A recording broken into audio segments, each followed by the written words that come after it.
God, என்னை சுத்தி என்னதான் நடக்குது? இந்த 2 மாசமா என் லைஃப்ல நடக்கிற எந்த விஷயத்தையும் என்னால கண்ட்ரோல்லையே வைக்க முடியல. எனக்கு கல்யாணம் ஆயிடுச்சுன்னு சாமிகள் சொன்ன விஷயத்த வீட்டுல யாரும் நம்பலங்கிறது வேற விஷயம். ஆனா அது உண்மைன்னு தெரிஞ்சா என்ன ஆகும்? பாட்டி அதை சொன்னப்ப எப்படி ரியாக்ட் பண்றதுன்னு தெரியாம அப்படியே தடுமாறி போயிட்டேன். ஆனா அதை யாரும் கவனிக்கல. லக்ஷ்மியை நான் கல்யாணம் பண்ணிக்கிட்ட விஷயம் இந்த வீட்டில் இருக்கிறவங்களுக்கு தெரிஞ்சா இந்த குடும்பமே சுக்கு நூறா உடைஞ்சு போயிடும். என்ன பண்ண போறேன்? எனக்கு ஒண்ணுமே புரியல. கடவுளே,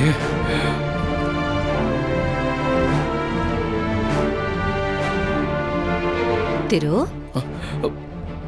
இப்ப எப்படி பாருக்கு? பரவாயில்லையா? பெட்டரா இருக்குமா? மருந்தெல்லாம் சாப்பிட்டியா? மயில் இப்பதான் கொஞ்ச நேரத்துக்கு முன்னாடி கொடுத்துட்டு போனோம்.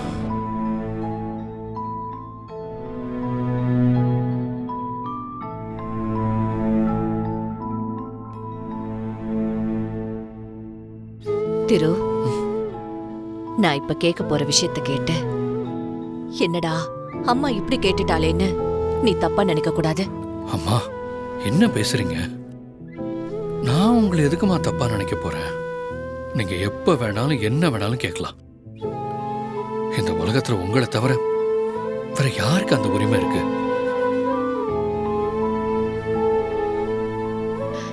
நான் ஜாதகம் பார்க்க பரத்வாஜ் சாமிகள் கிட்ட போனப்ப உனக்கு ஏற்கனவே கல்யாணம் ஆயிடுச்சுன்னு அவர் சொன்ன விஷயத்த பாட்டி சொன்னாங்கல்ல.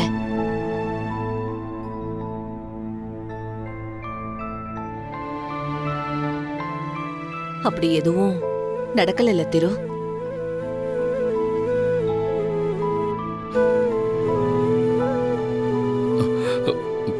என்னம்மா இப்படி கேக்குறீங்க? இப்ப வரைக்கும் நான் எந்த விஷயத்தையும் உங்ககிட்ட மறைச்சதே இல்லையே. அது உங்களுக்கே தெரியும். தெரியும்பா. அம்பிகா அம்மா சாமிகள் சொன்ன விஷயத்தை பத்தி யோசிச்சுதான் குழம்பி போயிருக்காங்கன்னு நினைக்கிறேன். அவங்களுக்கு ஆறுதல் சொல்ல முடியாத நிலைமையில நான் இருக்கேன்.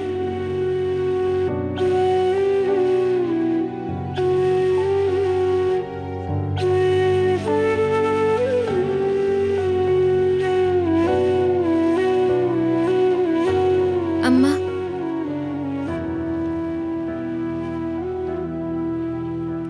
இன்னும் நடந்ததையே நினைச்சிட்டு இருக்கீங்களா? வேற என்ன பண்ண சொல்ற மகா? திருவுக்கு இப்படி நடந்ததை நினைச்சு பயந்து போய் சாமிகள் கிட்ட போனா அவரு திருவுக்கு கல்யாணம் ஆயிடுச்சுன்னு தலையில இடி இறங்குற மாதிரி ஒரு விஷயத்த சொல்றாரு. அத்தை இந்த விஷயத்த திரு கிட்ட சொன்னப்பவே திருவும் ஒரு மாதிரி ஆயிட்டான். ஆனாலும் இத பத்தி திரு கிட்ட கேக்குறது தான் சரியா இருக்கும்னு அவன்கிட்ட இத பத்தி போய் கேட்டேன். அவன் அந்த மாதிரி எதுவுமே நடக்கவே இல்லைன்னு சொல்றான். எந்த விஷயமானாலும் அவனுக்கு என்கிட்ட சொல்லிதான் பழக்கம். சின்ன வயசுல இருந்தே அவன் அப்படிதான் இருந்திருக்கான். இப்ப நான் போய் இந்த விஷயத்த கேட்டப்போ திரு நான் அவனை சந்தேகப்பட்டு கேட்டேன்னு நினைச்சு ரொம்ப வருத்தப்பட்டிருப்பான்.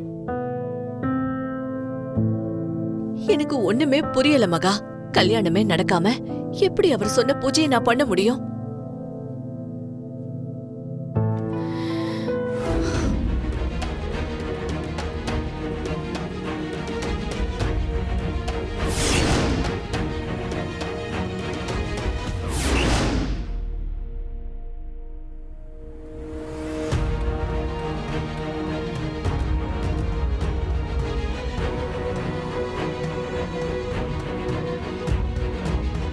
வாங்க இன்ஸ்பெக்டர், எப்படி இருக்கீங்க? வணக்கம் சார், நல்லா இருக்கேன்.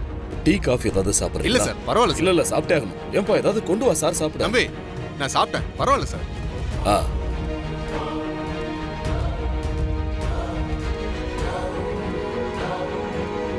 சார். திரு, நீங்களா? இது உங்க வீடா? ஆமா சார், எங்க வீடுதான். வாங்க சார். வணக்கம். வணக்கம். திரு, இவர் ஏற்கனவே மகாவோட வளையல் கேஸ் விஷயமா இங்க விசாரிக்க வந்திருக்காரு. ஓ அப்படியா? சார் அன்னைக்கு வந்தப்போ நான் வீட்ல இல்ல. திரு, உனக்கு இவரை முன்னாடியே தெரியுமா? தெரியும் தாத்தா. ஆஹா. சார், நீங்க இங்க திவ்யா திருக்குமரன் மேல மர்டர் அட்டெம்ப்ட் நடந்ததா கம்ப்ளைண்ட் ஃபைல் பண்ணிருக்காங்க. ஏற்கனவே நடந்த எல்லாத்தையுமே நான் போலீஸ் கிட்ட கம்ப்ளைண்ட் பண்ணிட்டேன். அது சம்பந்தமா விசாரிக்க தான் நான் வந்திருக்கேன்.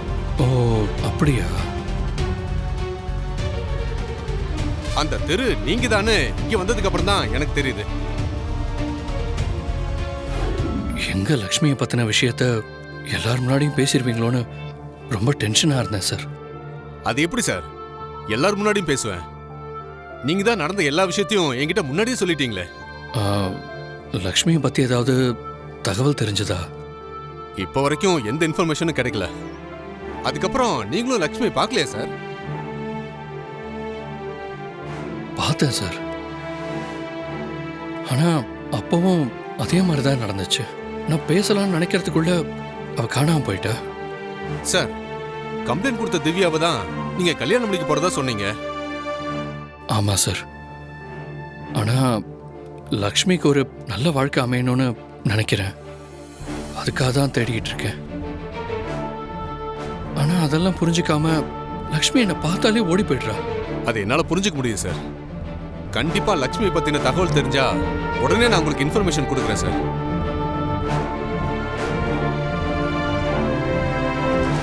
எங்க வீட்டில் இருக்கிற எல்லாரும் எனக்கு கல்யாணம் நடக்க போறதை நினைச்சு சந்தோஷமா இருக்காங்க. இந்த விஷயம் உங்களுக்கு தெரிஞ்சதுன்னா மொத்த குடும்பமும் ஆடி போயிடும். அது நடக்கக்கூடாது சார். எனக்கும் திவ்யாவுக்கும் இப்பதான் நிச்சயதார்த்தம் நடந்திருக்கு. கூடிய சீக்கிரத்திலே கல்யாணமும் நடக்க போகுது. திவ்யாவும் நானும் 3 வருஷமா லவ் பண்ணிட்டு இருக்கோம். கொஞ்ச நாளைக்கு முன்னாடி தான் திவ்யா என் சொந்த அத்தை பொண்ணுங்கிற விஷயமே எனக்கு தெரிஞ்சது. 2 குடும்பமும் ஒரு பிரச்சனையில ரொம்ப வருஷம் பிரிஞ்சிருந்தாங்க. எங்க கல்யாணத்துல தான் ஒன்று சேர போறாங்க. இந்நேரத்துல லக்ஷ்மியை பத்தின விஷயம் தெரிஞ்சா என்ன நடக்கும்னு என்னால யோசிச்சு கூட பார்க்க முடியல. உங்க நிலைமை என்னால புரிஞ்சுக்க முடியுது. கவலைப்படாதீங்க சார். இந்த விஷயத்தை பத்தி நான் உங்க வீட்டில் இருக்கிற யாருக்கிட்டையும் பேச போறதில்ல. அதே மாதிரி சீக்கிரமா லக்ஷ்மியை கண்டுபிடிக்கிறதுக்கு முயற்சி பண்றேன். Thank you sir. சரி வாங்க, மற்றதெல்லாம் நம்ம அங்க போய் பேசிக்கலாம். ம். மகா, நான் உன்னை பார்க்கலாம் நீங்க வந்தா மேடம் எங்க கிளம்பிட்டீங்க? மார்க்கெட்டுக்கு போறேன்க்கா. வீட்ல சமைக்கிறதுக்கு காய்கறி எல்லாம் காலி ஆயிடுச்சு. இந்நேரத்துக்கு போனா மார்க்கெட்ல கூட்டம் கம்மியா இருக்கும். அதனால தான் கிளம்பிட்டேன்க்கா. Okay okay. திருவோட கேஸ் விஷயமா விசாரிக்க இன்ஸ்பெக்டர் வந்திருக்காரா? உன்னோட வளையல் கேஸை விசாரிக்கிறவர் தான் இந்த கேஸையும் விசாரிக்கிறாரு. எனக்கு கால் பண்ணி சொல்லிட்டு தான் வந்தாரு. அதனால தான் நான் உடனே கிளம்பி வந்தேன். அது ஆமாக்கா.